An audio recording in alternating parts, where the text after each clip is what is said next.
যে কথায় আছে না, সময় সবসময় সমান যায় না। সত্যিই তাই। পরিবারের একজনের সাথে কিছুদিন আগে এমন একটা দুর্ঘটনা ঘটলো, সকলেরই মন মেজাজ খুব খারাপ ছিল।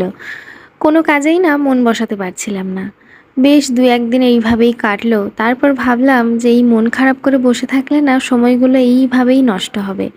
প্রতিদিন যে আমি স্বপ্নগুলো দেখি, সেই স্বপ্নগুলোকে না একেবারেই সার্থক করে তুলতে পারবো না। এই যে পেন্টিংটা দেখছো, এটা কিন্তু বেশ কিছুদিন আগে করা।